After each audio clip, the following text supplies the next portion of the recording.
Hola amigos, les saluda Francisco Aguirre. Vamos a ver el caso de una sentencia que tiene relación incluso con una persona que es bastante conocida en la sociedad ecuatoriana, el señor Freddy Ehlers. Y el juicio de esta sentencia tiene el número 17811-2018-01626. ¿Por qué llama la atención esta sentencia? Porque al señor Ehlers le ponen una glosa de más de 15 millones de dólares. Glosa que fue confirmada, que fue recurrida en sede judicial. El señor Ehlers perdió el caso en el Tribunal Contencioso Administrativo de Quito. Fue solicitada la casación a la Corte Nacional de Justicia y la Corte no cambió la sentencia de instancia. Pero bueno, una glosa de 15 millones de dólares nos llamó mucho la atención cómo se llegó a generar. Y claro, aquí se genera básicamente por una sola razón. Recordemos que la Contraloría puede determinar responsabilidades por acción o por omisión. Es decir, por hacer algo que estaba contra la ley o por no hacer algo que la ley disponía que se haga. En este caso es por el segundo tema. Y el tema es que esta persona, como ministro de Turismo, fue miembro del directorio de TAME, que se convirtió en una empresa pública. Y el directorio de una empresa pública tiene ciertas obligaciones que están dispuestas en la Ley Orgánica de Empresas Públicas. Puntualmente en el artículo 9 de esta ley, que dice atribuciones del directorio. Son atribuciones del directorio las siguientes. Miren esta numeral 1. Establecer las políticas y metas de la empresa en concordancia con las políticas nacionales, regionales, provinciales o locales formuladas por los órganos competentes y evaluar su cumplimiento. Dice establecer las políticas y metas. El numeral 4, que también es la fuente jurídica por la cual se le sanciona a esta persona, es aprobar las políticas aplicables a los planes estratégicos, objetivos de gestión, presupuesto anual, estructura organizacional y responsabilidad social corporativa. Es decir, no cabe duda que el directorio de una empresa pública tiene que establecer políticas y metas, tiene que medirlas y tiene que generar todas las directrices para que funcione bien la empresa pública. Ahora, la observación de Contraloría en este caso dice: se evidencia que el directorio, previo a la autorización de apertura de la ruta e incorporación del A330, un avión, no estableció políticas comerciales y empresariales para operar el equipo en la ruta a Nueva York. Entonces, en este caso, Contraloría determina esta glosa por omisión, por no establecer políticas comerciales y empresariales. Pero claro, ahí ese es como encaja la norma en los hechos. Claro, de lo que se lee el caso, yo entiendo que nunca el directorio en el cual estuvo el señor Ehlers aprobó ninguna política.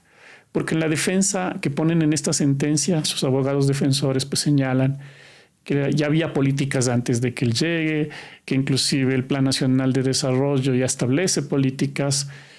Pero claro, se entendería, no conozco el caso en detalle, que no se establecieron políticas y metas. Ahora la Contraloría se va mucho más lejos y dice, no solo que no se establecieron, sino que no estableció políticas comerciales y empresariales. Y ahí es cuando este caso va a un gris. ¿Hasta qué punto el directorio debió llegar a políticas comerciales y empresariales?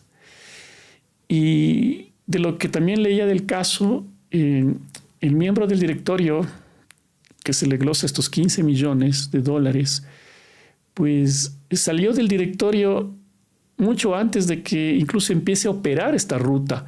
Entonces, ¿cómo podía evaluar el cumplimiento de algo que ni siquiera se ejecutaba? Y hay una serie de temas y defectos que considero tiene esta sentencia que me da pena, la verdad, porque yo pienso que no hubo culpa por parte del administrado para que se le imponga una glosa de este tamaño.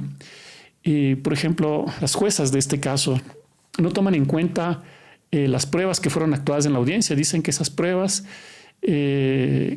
no las consideró el organismo de control en su momento. ¿Qué tiene que ver lo que la Contraloría hace en sede administrativa? En sede judicial tienen que revisar lo que se les pone a los jueces.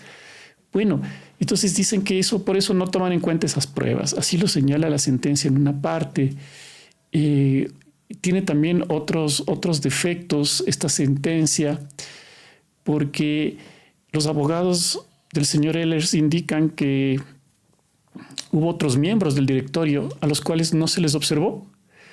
Y hay sentencias de la Corte Nacional de Justicia donde se ha señalado que la Contraloría tiene que justificar el por qué se saca a personas que estuvieron en el mismo tema, y esa es la forma digamos que si no se justifica eso, el acto administrativo de Contraloría es nulo.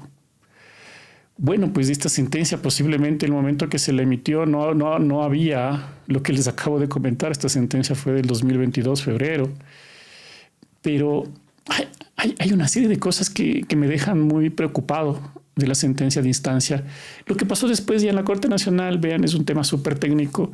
Lo importante es ver acá qué pasó en la sentencia de instancia que estoy comentándoles. Entonces no le tomaron en cuenta tampoco eso como un elemento para la defensa. La sentencia tiene errores, inclusive en números de artículos refiriéndose al Código Orgánico General de Procesos, lo cual me llama la atención.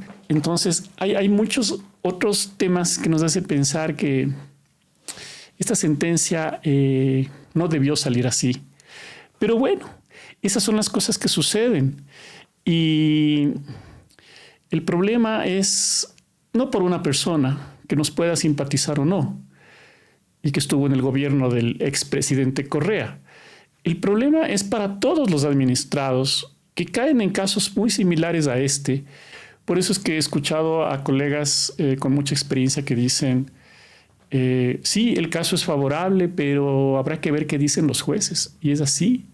Miren, un caso favorable, este caso yo no sé si le podría decir favorable, pero yo pienso que con los defectos que tuvo el acto administrativo no debió mantenerse la resolución de Contraloría en firme. Es decir, se debió dar la razón al señor Ehlers, porque el acto administrativo sí tiene errores, tiene defectos que debieron ser suficientes para que el señor Ehlers gane esta demanda. Tomen en cuenta inclusive que otra persona que fue miembro del directorio, presidenta de este directorio, que fue una ministra también, presentó su acción subjetiva en Guayaquil y ganó. Entonces, ¿a qué voy con esto? Que es preocupante la forma en cómo se juzga, y no hay garantía en absoluto de que un caso, inclusive teniendo elementos favorables, pueda ganar en un juicio. Nos pone en un riesgo a los abogados litigantes que defendemos los intereses de nuestros clientes, que al final del día no sabemos qué va a pasar en esa audiencia. Por más que nosotros hagamos nuestro mejor esfuerzo, no sabemos qué puede pasar. Y esta es la realidad que yo he venido diciendo yo en varios videos, que los casos de Contraloría son complejos, no tienen caducidades, y el resultado de ir a una sede judicial es incierto. En este caso, lamentablemente, se confirma una glosa que yo considero es ilegítima, por decirlo menos, pero ya está dado, ya no hay más nada que hacer en el caso. Y es simplemente este video lo hago como una forma de poner mis pensamientos al público sobre lo que es litigar con la Contraloría y lo que puede pasar en una sede judicial. Entonces, podemos estar contentos o no con esa sentencia, pero ya está dada y se acabó. Y a una persona que le pongan $15 millones le acabaron la vida económica, sin más. Sus herederos tendrán que, en el momento que vayan a recibir la herencia, repudiar la herencia, es decir, rechazarla, para no hacerse acreedores a la glosa que dejó su familiar. Entonces, es eso básicamente.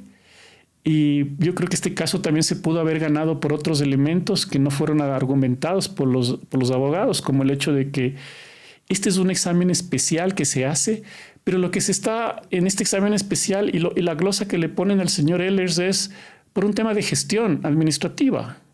Y este es un examen especial, no es una auditoría de gestión. Entonces, inclusive la figura de examen especial extiende demasiado la sábana para llegar a decir que no hubo políticas comerciales, cuando eso debió ser parte de otro tipo de acción de control, como es una auditoría de gestión. Otro tema adicional también, que TAME EP, al ser empresa pública, se aplica lo del artículo 47 de la Ley Orgánica de Empresas Públicas sobre el tema del control de las mismas. Y la Contraloría en esa época no podía hacer exámenes especiales en empresas públicas, solo podía hacer auditorías financieras a través de terceros, de empresas especializadas. Miren, solo con ese elemento se podía ganar el caso. Obviamente los abogados, entiendo, no conocían de este tema. Y este tema, por cierto, que hice 2 videos y los he sacado del canal sobre esto de las empresas públicas y las sentencias que tenemos de la incompetencia de Contraloría, las tuve que bajar del canal porque hay abogados que de una manera indiscriminada encuentran las demandas que se hizo de esos casos, las copian en sus propias demandas, y eso después nosotros vamos a ser perjudicados cuando nos toque en nuestros propios casos seguir hablando del tema. Ya los jueces habrán visto que otros abogados lo hacen eso mal. Entonces también nos lleva a un punto que tenemos que dosificar la información que mandamos a través de este canal. Pero bueno, volviendo al caso, el caso sí se pudo haber ganado, sin duda alguna. Faltó elementos que los abogados no pusieron, así es. Las juezas no vieron temas que en otras sentencias de la Corte Nacional sí hay. O sea, miren que tantos temas que tiene esta cosa.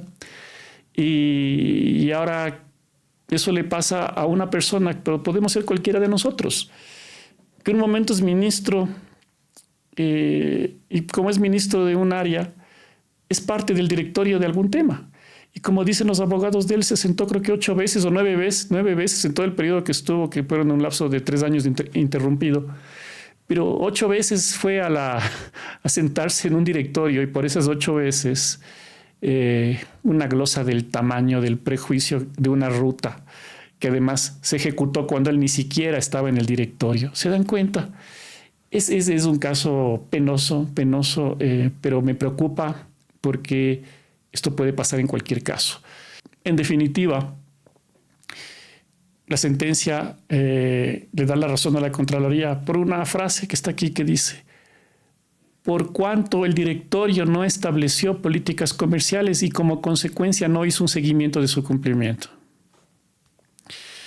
Es decir, por una omisión de un tema gris que no debió hacerse a través de un examen especial, que además la Contraloría ni siquiera tiene competencia para hacer eso.